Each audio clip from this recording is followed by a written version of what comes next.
This is a transabdominal scan done. This shows an enlarged uterus and the posterior myometrium is thickened. This is a picture of adenomyosis in the posterior myometrium. This slide shows the picture of endometrium, which is very thick.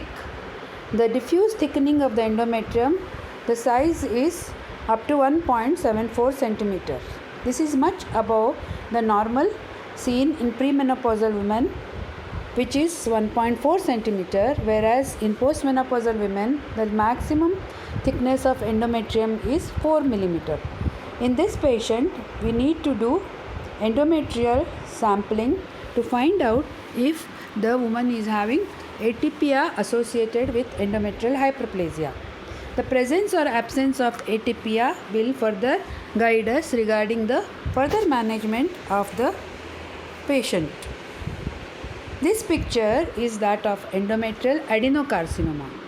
In this, you can see heterogeneous endometrial mass, which is not distinguishable from that of myometrium. As we had seen in an earlier slide, the innermost layer of myometrium is translucent. It shows a halo around the normal endometrium, but in this, that is absent. This is because the endometrial cancer has invaded the myometrium. Now coming to the ovary. The ovarian scanning will tell us the ovarian size and number and size of the follicles and whether there is any follicle which is maturing to become a Graafian follicle. Now this picture shows ovary with number of peripheral follicles which are of variable sizes, but none of the follicle is bigger than 1.2 centimeter. Thus, this doesn't show any follicle which is tending to become dominant and going towards the preparation for ovulation. So this is basically a slide of polycystic ovarian syndrome with multiple number of follicles trying to grow simultaneously, but not a single one dominating the rest of the follicles. Now this is the picture of simple follicular cyst. The cyst is not having any solid parts and the walls are quite smooth, and there is a vascularization at the smooth walls.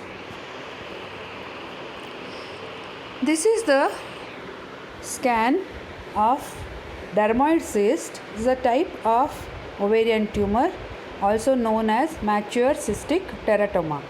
In this we can see fluid level, we can see the fluid as well as solid areas, and there are some internal echoes.